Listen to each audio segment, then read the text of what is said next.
गोटे राज्य जड़े राजा थिले।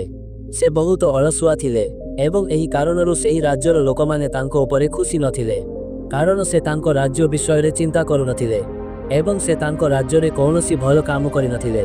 राजांकर केवल तीनोटी काम थिला, खाइबा, शोइबा एवं विश्राम करिबा। धीरे धीरे राजसभार समस्त मंत्री मध्य राजांको एही अभ्यास रे विरक्त हेले एवं एही अभ्यास जोगु राजांको ओजन एते बढ़ीगला जे से बिछनारू उठी पारिले नाही। एबे शत्रु राज्यर लोक माने मध्य राजांको परिहास करिबाकू लागिले। एहा सुनी दिने राजा निज अवस्था पाई लज्जित हेले। से भाविले जे जदि एही परिस्थिति जारी रहे तेबे गोटिए दिन मु निश्चित भावरे असुविधारे पड़िबी। मते पुणी थरे सुस्थ एवं सक्रिय हेबाकू पड़िबो। से तुरंत समग्र राज्य रे घोषणा कले जे जे मते पूर्व परि सुस्थ करिदेबो मु ताकू एक विराट पुरस्कार देबी। एबे सेही राज्यर समस्त वैद्य एकाठी काम करिबा आरंभ कले। सेमाने राजांको अनेक औषध देले, किंतु औषध गुड़िक राजांको उपरे कौनसी प्रभाव पड़िला नाही। प्रकृतरे ओजन ह्रास करिबा परिवर्ते एहा बढ़िबारे लागिला। तापरे केही जणे राजांको कहिले जे से बिछनारू उठी टिके चालिबा उचित, किंतु राजा बिछनारू उठी पारिले नाही। एहा पछरे एक कारण थिला। राजा बिछनारू उठिबा पाई तांकर 100% चेष्टा करुनथिले।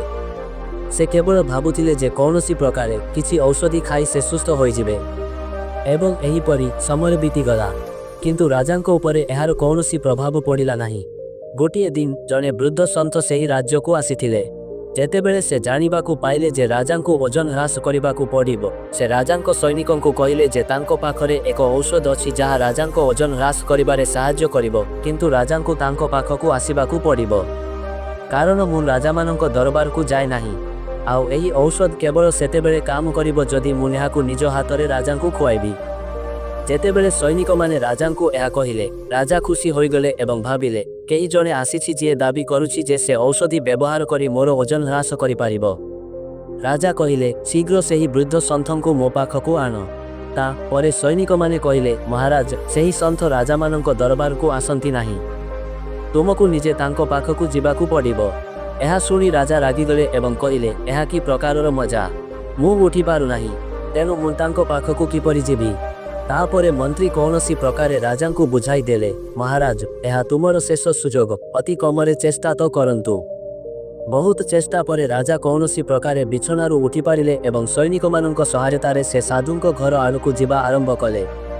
किंतु साधुंको घरे पहुंचिबा परे राजा जानि पारिले जे साधु बाहरकू जाइछंती एवं राजांकू परदिन सेही औषधि खाइबाकू आसिबाकू पड़िबो।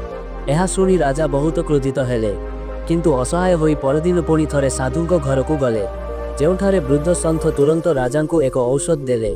से एहाकू प्रस्तुत कले, निज हातरे किछि मंत्र उच्चारण कले एवं राजांकू खुआइले एवं से राजांकू कहिले जे तांको आगामी एक मास पाई एहीपरि तांको पाखकू आसिबाकू पड़िबो। राजा तांको अनिच्छा सत्वे राजी होइगले एवं चालीगले। एही प्रक्रिया गोटिए मास पर्यंत चालिला एवं धीरे धीरे राजा अनुभव कले जे तांकर ओजन ह्रास पाइबा आरंभ होइछि।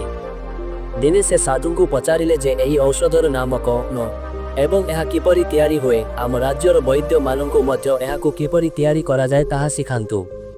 एहा सुनी वृद्ध सन्थ कहिले, एहा कौनसी औषध नुहे बरं केवल सादा पानी, जहा मु तुमकू गोटिए मास धरी देउछि। एहा सुनी राजा आश्चर्य होइगले। ता परे साधु राजांकू कहिले जे मोर कौनसी औषधरे तुमे सुस्थ होइनाह, बरं तुमे निजे निज जोगु सुस्थ होइगल। तुमे गत गोटिए मास धरी एठाकू चाली आसुछ, एहा हेउछि फलाफल एवं सेथिपाई तुमे सुस्थ होइछ। बंधुगण, एही कहानीरू आमे शिखिले जे जदि जने व्यक्ति तांको जीवन रे कौनसी प्रकारर चाप किंबा चैलेंज रो सम्मुखीन न होए, तेबे से प्रायतः आलस्ୟରେ बुड़ी रही थाए। राजांको एही कहानीरू आमे जानिबाकू पाइले जे जदि तांको बाध्य करा जाई न थांता, तेबे से केबे भी तांको सजारू उठी न थांते। परिस्थिति जेतेबेले जनकू बाध्य करे, सेतेबेले जने व्यक्ति ताहार आरामदायक क्षेत्ररू बाहरकू आसे। कठिन परिश्रम एवं निरंतर प्रयास हेउछि जेकोनोसी समस्यार प्रकृत समाधान, केवल शॉर्टकट किंबा बाह्य साहाय्य नुहे। जदि वीडियोटी भल लागिछि दयाकरी एही वीडियोटी को लाइक करंतु, शेयर करंतु एवं तळे कमेंट करंतु। एहीपरि अधिक वीडियो देखिबा पाई चैनल को सब्सक्राइब करि दियंतु।